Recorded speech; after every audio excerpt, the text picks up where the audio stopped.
we are probably one of the most ambitious generation ever, but the sad part is we get almost nothing done. You start trying to do something in order to grow your business, trying to do something in order to grow spiritually, trying to do something, implementing exercise, and then guys, you're welcome to my channel and thank you so much for tuning in. Today we're going to be talking about why we are unable to get much things done. Why do you think so? Like, we've got so many goals, we've got so many things we want. Yay, we have got goals. Man, we are ambitious. I think we are probably one of the most ambitious generation ever, but the sad part is we get almost nothing done out of all our plans, all our goals.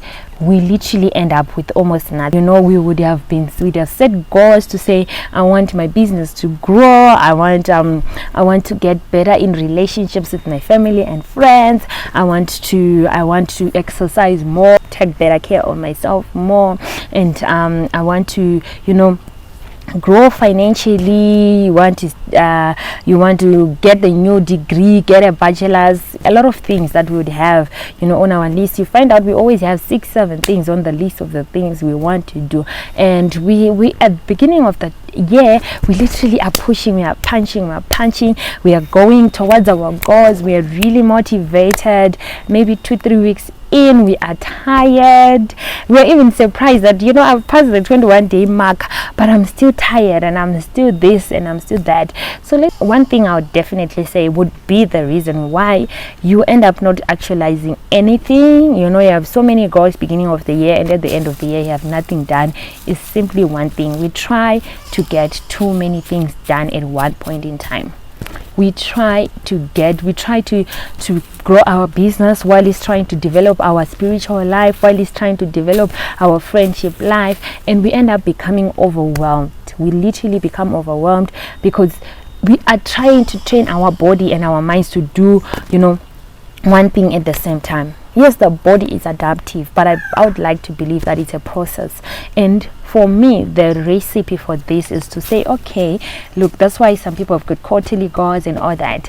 It's just literally to break down your goals. And yes, you might want to change your routine to say, now I'm going to be waking up 2 hours earlier and all that. But then, waking up all of a sudden 2 hours earlier when you were waking up, let's say you were waking up at 6, you're used to waking up at 6, now all of a sudden you want to wake up at 4 a.m. That is such harm. Like, your body would take it as a shock, and it can carry you for 2-3 weeks, but it's going to obviously get tired. It's going to get tired and it's going to not save you anymore, and you end up being unmotivated, feeling like you don't really want to do anything. You end up feeling like nothing can really ever get done. The simple solution to this is that you break down, you introduce everything one by one. I realized that when I tried to start waking up at 4 a.m.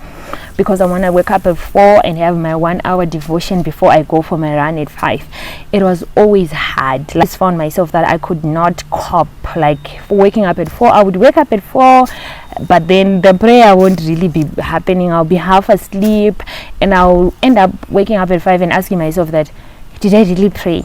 So that what will end up happening if you don't I want this goal. You introduce them bit by bit so that you also, like, your body gets used to it, gets used to one thing, gets used to waking up at 5 to run, and then gets used to waking up at 4:30 to do this. Like, you create then other moments, like over the weekend, to say, this is the time I do this. So goals don't work unless you do. That's what it is. Goals don't work unless you do. So you need to go to work. And sometimes also, as spiritual people, we are guilty because sometimes we focus much more on the spiritual, and there's nothing wrong with that. We need to be very, very I'm as spiritual as you get, so don't quote me. Focus on the spiritual and also focus on working the goal. We don't pray for God to give us money and not go to work. We pray and go to work. So for others, the same thing applies for other things that we want in our life.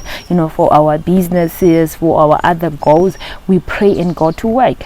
So I really wish you the best with your goal setting, and I pray that from now onwards the trajectory of your life would literally change, by the reason that you would have broken down your goals. And it's okay to set one goal aside. You know, for me, the first thing was just, I told myself I need to wake up and run, and I managed to do that. Once I was able to wake up and run, I was able to wake up and pray.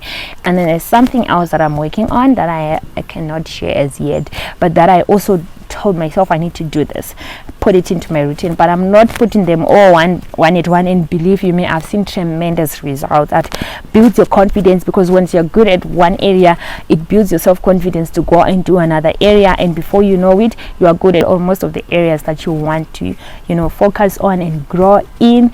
So yeah, as you're focusing on your goals, I do hope and believe and pray that God is going to help you, and I'll see you on another side, you know, when you are celebrating, you know, the reaching of your goals, because you managed, you know, to break them and introduce them into your routine daily and bit by bit. Remember, the secret to your success is, you know, daily routine, but you also can't then change your daily routine in one day. You know, act accordingly. I know that the wisdom of the Lord is upon your life. Then see you in our next video. God bless. Love you.